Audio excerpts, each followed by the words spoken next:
सुप्रभात बच्चों। आज आप लोग का अगला पद्य खंड है चंपा काले काले अक्षर नहीं चिन्हती, जिनके लेखक हैं त्रिलोचन। सबसे पहले हम इनका जीवन परिचय देख लेते हैं। त्रिलोचन जी का मूल नाम वासुदेव सिंह है, जिनका जन्म सन 1917 को चिरानी पट्टी, जिला सुल्तानपुर, उत्तर प्रदेश में हुआ है। इनकी कुछ प्रमुख रचनाएं हैं, जैसे धरती, गुलाब और बुलबुल, दिगंत, ताप के ताए हुए दिन, शब्द, उस जनपद का कवि हूँ, अर्घान, तुम्हें सौंपता हूँ, चैती, अमोला, मेरा घर, जीने की कला, काव्य, ये सब उनकी काव्य हैं। देश काल। चंपा काले काले अक्षर नहीं चिन्हती, मैं जब पढ़ने लगता हूँ वह आ जाती है, खड़ी खड़ी चुपचाप सुना करती है, उसे बड़ा अचरज होता है, इन काले चिन्हों से कैसे ये सब स्वर निकला करते हैं। इस पद्य में कवि ने जो गांव की साक्षरता को यहाँ पर उन्होंने उजागर किया है। ये कवि कहते हैं, कविता की नायिका चंपा नामक ग्वाल बाला है, जो अक्षरों का महत्व नहीं जानती है, अशिक्षित है, उसे पढ़ना लिखना नहीं आती, वह उसको शिक्षा प्राप्त नहीं है। उसके लिए ये जो अक्षर हैं, काले काले धब्बों के सिवाय और कुछ भी नहीं है, सिर्फ काले चिन्हों से वह उस अक्षर, वह उसको नहीं पता कि वो काले काले जो बिंदु हैं वह क्या हैं। उसके लिए वह जो काले अक्षर हैं, जो अक्षर हैं वह सब क्या है, काले काले धब्बों के सिवाय कुछ भी नहीं है। जब लेखक कहते हैं, जब मैं पुस्तक जब पढ़ने लगता हूँ तो चंपा क्या है, मेरे पास आती है, चुपचाप खड़े हो जाती थी और चुपचाप उन सबको सुनने लगती है। लेखक पुस्तक पढ़कर क्या कह रहा है, उसे इस बात से बहुत हैरानी होती थी। और हैरानी कैसे होती थी कि कैसे कोई इंसान कैसे इस काले धब्बों से स्वर निकालते हैं। वह अक्षरों का महत्व नहीं जानती। चंपा क्या है, अक्षरों का महत्व नहीं जानती है। उसी को यहाँ पर बोला गया है, चंपा काले काले अक्षर नहीं चिन्हती। चंपा के लिए जो अक्षर होते हैं, क, अ, आ, ई स्वर जो व्यंजन है, उसको उस सब से वो क्या है, अनजान है। उसके लिए वह सिर्फ क्या है, एक काले धब्बे के समान है। आगे देखते हैं। आगे देखो, चंपा सुंदर की लड़की है, सुंदर ग्वाला है, गाय भैंसे रखता है। चंपा चौपायों को लेकर चरवाही करने जाती है। चंपा अच्छी है, चंचल है, नटखट भी है, कभी कभी उद्यम करती है, कभी कभी वह कलम चुरा लेती है। जैसे तैसे उसे ढूंढकर जब पाता हूँ, अब कागज गायब, परेशान फिर हो जाता हूँ। चंपा कहती है, तुम कागज की गोदा करते हो दिन भर, क्या यह काम बहुत अच्छा है? यह सुनकर मैं हंस देता हूँ, फिर चंपा चुप हो जाती है। देखो यहाँ पर जो चंपा है, चंपा का जो परिचय है, कवि ने चंपा का परिचय देते हुए उसके नटखटपन को, उसके जो अक्षर को ना पहचानने का यहाँ पर का परिचय देते हैं। क्या कहते हैं कवि, चंपा का परिचय देते कहते हैं कि जो चंपा है लड़की है, जो गाय भैंसों का पालन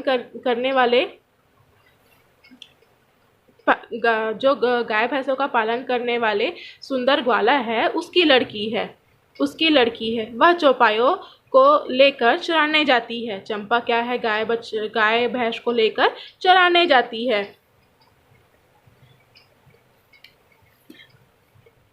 कवि आगे क्या कहते हैं, चंपा एक अच्छी लड़की है, चंचल है, नटखट भी है ना, थोड़ी बहुत परेशानी भी करती है। वह कभी कभी मुझे तंग करने वाली हरकतें भी करती है। वह कभी मेरा कलम चुरा कर दूसरे जगह छिपा कर रख देती है, तो कभी कागज को रख देती है, कभी कॉपी को छुपा देती है। मैं जब एक चीज को ढूंढ कर लाता हूँ तो दूसरी चीज भी गायब हो जाती है, फिर परेशान फिर हो जाता हूँ। और फिर क्या होते हैं, कवि क्या कहते हैं, मैं कभी कभी बहुत परेशान हो जाता हूँ। इसमें चंपा क्या कहती है, चंपा मुझसे कभी कभी जिज्ञासाजनक प्रश्न भी करती है। कवि क्या कहते हैं कि चंपा क्या है कि मुझे कभी कभी प्रश्न भी करती है।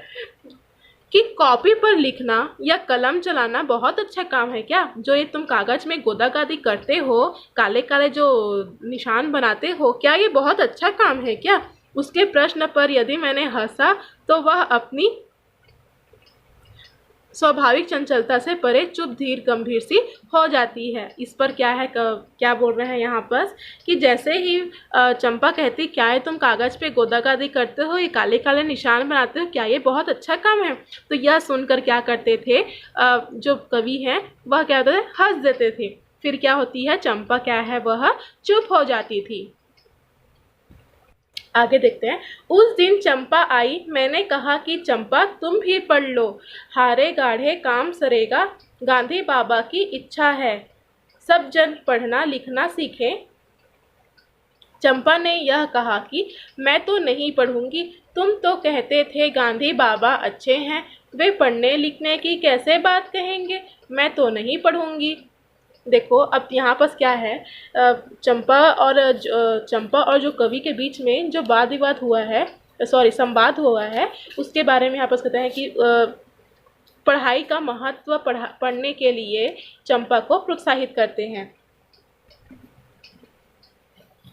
कवि कहते हैं, एक दिन जब मेरे पास चंपा आई तो मैंने उसे पढ़ने के लिए कहा। उस दिन चंपा आई तो मैंने कहा कि चंपा तुम भी पढ़ लो। मैंने उसे, कवि कहते हैं कि जब चंपा एक दिन आई तो मैंने उसे पढ़ने के लिए कहा। मैंने उसे यह बताया कि शिक्षा कठिनाइयों में बहुत काम आती है। जब भी हमारे जीवन में कुछ भी ऐसी कठिन परिस्थितियाँ आती है, उसमें शिक्षा क्या है, बहुत काम आती है। उस समस्या का समाधान करने के जो शिक्षा है वह बहुत ही काम आती है। पढ़ने लिखने की गांधी जी की सीखो से भी मैंने उसे अवगत कराते हुए कहा कि वे चाहते हैं कि सभी पढ़े लिखें और साक्षर बने। आप लोगों को पता होगा कि जो प्रत्येक बच्चों को निःशुल्क और अनिवार्य शिक्षा है, 14 वर्ष तक सभी बच्चों को पढ़ने का जो प्रावधान है वह सिर्फ गांधी जी के ही मार्गदर्शक से हुआ था। वो चाहते थे कि सब पढ़े लिखें। तो उसी को यहाँ पर कवि क्या कहते हैं कि गांधी जी भी चाहते हैं कि सभी पढ़ें लिखें और साक्षर बने। तो यह सुनकर चंपा ने पढ़ने से साफ मना कर दिया और क्या बोलती है, संभवतः वह पढ़ाई लिखाई करने वाले से अच्छा नहीं, मतलब वह क्या है, चंपा क्या है, पढ़ने लिखने वाले लोग को क्या है, अच्छा नहीं समझती है। तो फिर उसने कवि से क्या कहती है वो कि आप तो कहते हो कि गांधी बाबा बहुत अच्छे व्यक्ति हैं, फिर वे पढ़ने लिखने की बात कैसे कह सकते हैं, है ना। चंपा को पता ही नहीं है पढ़ने लिखने के बारे में, उस अक्षरों के बारे में। तो उसी को यहाँ पर वह कवि से कहती है कि आप तो बोलते हो कि गांधी बाबा बहुत अच्छे हैं, फिर वह पढ़ने लिखने की बात कैसे कह सकते हैं, अर्थात आप असत्य बोल रहे हो, मैं कदापि नहीं पढ़ूंगी, मैं कदापि नहीं पढ़ूंगी। यह यहाँ पर चंपा कहती है। आगे क्या कहती है, मैंने कहा कि चंपा पढ़ लेना अच्छा है, ब्याह तुम्हारा होगा, तुम गौने जाओगी, कुछ दिन बालम संग साथ रह चला जाएगा एक कलकत्ता, बड़े दूर है वह कलकत्ता, कैसे उसे संदेशा दोगी, कैसे उसके पत्र पढ़ोगी, चंपा पढ़ लेना अच्छा है। चंपा बोली, तुम कितने झूठे हो, देखा, हाय राम, तुम पढ़ लिख कर इतने झूठे हो। मैं तो ब्याह कभी ना करूँगी, और कहीं जो ब्याह हो गया तो मैं अपने बालम को संग साथ रखूँगी, कलकत्ता मैं कभी न जाने दूँगी, कलकत्ते पर बजर गिरे। देखो इस पद्य में फिर जो कवि हैं चंपा को पढ़ने के लिए प्रोत्साहित करते हैं और उसको समझाने की कोशिश करते हैं कि तुम अगर मान लो तुम्हारी शादी हो गई और तुम किसी कारणवश तुम्हारे पति को अपने व्यवसाय के लिए दूर जाना पड़ा, तुम उसको संदेश कैसे भेजोगी, जब उसका संदेश आएगा तुम पढ़ोगी कैसे, इसके बारे में बताते हैं। और जो चंपा का जो एक नटखटपन जो उसमें बचपना है, उसका निश्चल प्रतिक्रिया को कवि ने यहाँ पर बताया है। अब आगे देखते हैं इसका भावार्थ।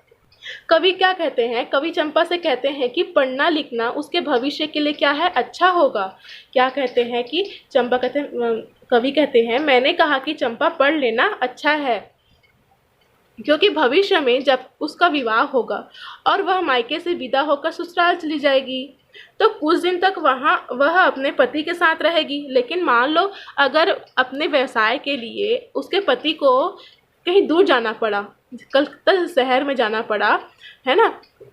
तो वह उसके तो उस समय पति को पत्र पत्र वगैरह आएगा तो उसको कैसे पढ़ोगी तुम? और तुम्हें जब कोई संदेशा भेजना होगा तो तुम कैसे संदेश भेजोगी? पढ़ोगी लिखोगी तभी तो संदेश भेज पाओगी। यह करके उनको समझाते हैं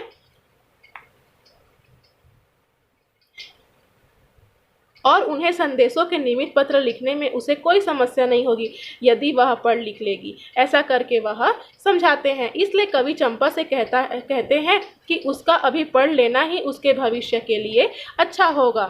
तब क्या होता है, इस बात पर कवि की बातों पर चंपा क्या बोलती है, अविश्वास प्रकट करते हुए कहती है। क्या कहती है कि तुम झूठ बोल रहे हो, तुम हमेशा झूठ बोल रहे हो। तुम इतने पढ़े लिखे होने के बावजूद तुम झूठ कैसे बोल सकते हो?